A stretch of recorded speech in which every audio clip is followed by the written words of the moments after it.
Salut à tous, c'est Pank de la chaîne, bienvenue sur cette vidéo qui aujourd'hui va parler de mon projet MMA de l'hypnose. MMA pour Mix, Method and Approach. Et l'objectif de ce projet, c'est de vous proposer des cours en ligne et des vidéos au quotidien sur les différentes facettes et approches de l'hypnose avec une vision des grands, entre guillemets, des années 50 à 90 aux USA.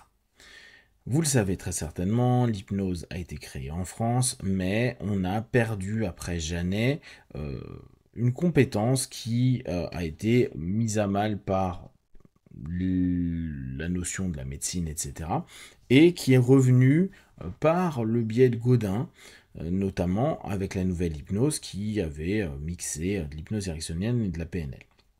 Pendant ces années-là, on va dire des années 50 à 90, on a eu aux USA une vraie effervescence, autant dans l'hypnose médicale que dans l'hypnose laïque. On a eu des très très grands, notamment médical, on pourrait penser à Kruger, et on a eu bien sûr un Erickson, on a eu un Hellman, on a eu après des types comme John Kapaz et Gil Boyne qui ont formé beaucoup de personnes et leurs descendants, on a eu Kine, on a eu Kalbanian, on a eu John Butler, on a eu énormément d'hypnos qui ont révolutionné, modifié, changé la façon d'aborder l'hypnose, autant dans le médical que dans le laïque. On va avoir des médecins comme Jaeger qui a eu aussi une façon de travailler, Preston qui a mis en place des métaphores et des méthodes qui leur sont propres. On a la chance d'avoir aujourd'hui beaucoup d'infos et de données, des bouquins, des vidéos, etc.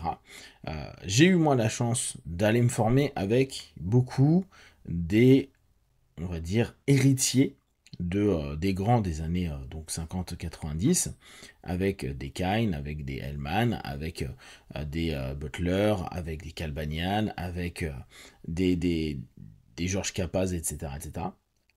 Et il y a ce plus que j'ai pu constater, c'est de me dire, tiens, dans toutes ces méthodes, que ce soit même chez Erickson avec Jeff Zeg ou Langton, ils vont pas travailler de la même façon. Alors on se rapproche de la source, mais ils ont eux-mêmes leur propre caractère. Ils ont eux-mêmes leur propre façon d'appréhender l'hypnose. Et comme je voyais vraiment des cadres et des perceptions complètement différentes de l'hypnose, je me suis retrouvé à me dire c'est cool parce que l'hypnose elle est multifacette et on va pouvoir en fonction de ce que l'on est, donc ce qu'on verra en session comme étant notre posture, adapter ou en tout cas prendre les méthodes qui sont les plus cohérentes pour nous et potentiellement pour notre partenaire. Très souvent, quand on étudie une technique, on l'étudie avec cette intention de pouvoir l'appliquer sur un partenaire consultant en session. Et on ne prend pas forcément en compte, nous, notre façon d'être. Et c'est normal, au début, on va avoir une posture très neutre. Alors, on appelle ça une alliance thérapeutique, une création de rapport, une posture basse ou une posture autre.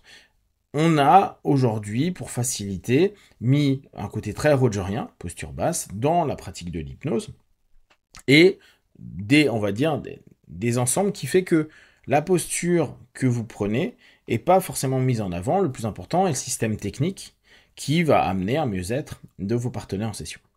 Seulement, quand j'étudie encore au travers là encore d'autres séminaires ou de bouquins ou de vidéos que je peux voir, on se rend bien compte que on ne peut pas mettre sur la même ligne un Milton Erickson et son style qui certes avait des points de vue directifs mais qui était quand même orienté pour de l'indirect, et un Gil Boyne qui va être confrontant, qui va être très gestaltique dans sa manière de faire, en tout cas un gestalt de première génération type Pearls à ce moment-là. Deux mondes différents, deux postures différentes, de perception de l'hypnose différentes. Même les définitions de certains outils ou de certains concepts comme l'abréaction n'est pas la même qu'on parle de Boyne, qu'on parle de Jerry Kine ou qu'on parle de quelqu'un qui est issu du travail de Zeg. Du coup, on a déjà une complexité à discuter entre nous, et quand je reprends la notion de MMA, ça reprend la notion martiale de tout ça, hein. C'est comme quand il y avait des judokas qui parlaient à des karatékas qui parlaient à des gars qui font du muay thai. On avait l'impression que les gens comprenaient mais se moquaient un petit peu de ce que faisait l'autre, en se disant oui mais tu comprends pas le fond de ce que je suis en train de dire parce que toi tu fais autre chose et toi c'est un peu bizarre. C'est le temps qui a fait que ils se sont aperçus que individuellement c'était non ok, non ok, c'est quand même très performatif, mais que quand il y a eu ce rassemblement, ce mixage, cette étude et cette compréhension de pourquoi j'utilise ça de cette façon-là dans telle situation, euh, il y a une ouverture qui s'est faite et on a eu des athlètes qui sont devenus plus pertinents. C'est la même chose en hypnose, on ne peut pas mélanger certains éléments d'un style hellmanien avec certains éléments d'un style kapazien. Ça n'a pas de sens. Pourquoi? Parce que si la technique, on peut se dire, je l'apprends et je la mets dans mon panel technique, si on l'apprend du style d'un de ces hypnos-là, là on va prendre Hellman, il peut ne pas correspondre à un style hyper symbolique. On pourrait même prendre des notions comme de l'hyper-ampéria qui a encore un autre travail symbolique. Et du coup, ça peut ne pas correspondre. Donc on tente de faire une technique qui existe dans d'autres styles, dans d'autres façons d'aborder l'hypnose, mais on veut dans un style qui ne correspond pas à l'autre. Ce qui veut dire que c'est comme si dans votre cadre, vous disiez à longueur de temps, moi je suis indirect, je suis non opposant, je fais que contourner les résistances, et que d'un coup, au milieu de votre accompagnement thérapeutique, vous mettiez de la confrontation à tir-larigot, un impact sur le principe de vos suggestions pour amener, par exemple, à une libération émotionnelle. Ça n'a pas de sens stratégiquement, parce que bien sûr que la confiance qui est créée dans les transferts et dans la connaissance de ce qui va se passer globalement amène une profondeur d'alliance thérapeutique entre l'hypno et le consultant qui permet au fur et à mesure l'émergence de plein de choses, des mots qui peuvent être dits, des lâcher-prises qui peuvent être vécus, et va y avoir quelque chose qui se fait parce que justement il y a une espèce de connaissance, d'intimité, entre guillemets, thérapeutique, entre les deux et par rapport au cadre qui est proposé. C'est pour cette raison qu'assez régulièrement, quand quelqu'un me dit « Ah, mais moi je connais un peu l'hellmanien et je suis plutôt d'obédience PNL, hypnose indirecte, et j'utilise telle ou telle chose », je dis « C'est intéressant, mais tu utilises dans quel sens ? Pourquoi ? C'est quoi ta stratégie avec ? Ah non, mais c'est juste pour utiliser l'outil. Oui, mais l'outil, il fonctionne parce que l'ensemble du paradigme de départ, du cadre proposé dans ce type d'hypnose, a des présupposés que tu n'as pas dans les présupposés que tu utilises. Et ce qui fait que parfois, il y a un mismatch.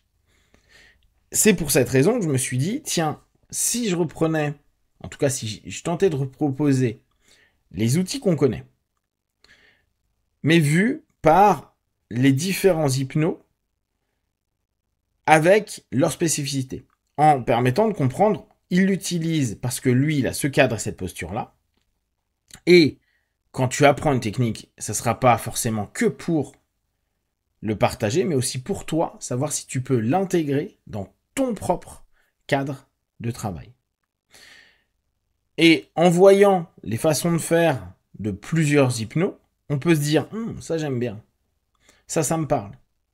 Et peut-être s'ouvrir ou se réorienter dans sa stratégie thérapeutique, sa stratégie hypnothérapeutique, et se dire, en fait, ça fait des années que je suis, on va dire, hyper confrontant à la mode Gilboyne, et en fait, le format de Kalbanian hyper carré avec 5 sessions toujours préétablies, mais c'est vachement ça que j'aime. J'aime bien ce truc où je sais ce que je vais faire à la session prochaine.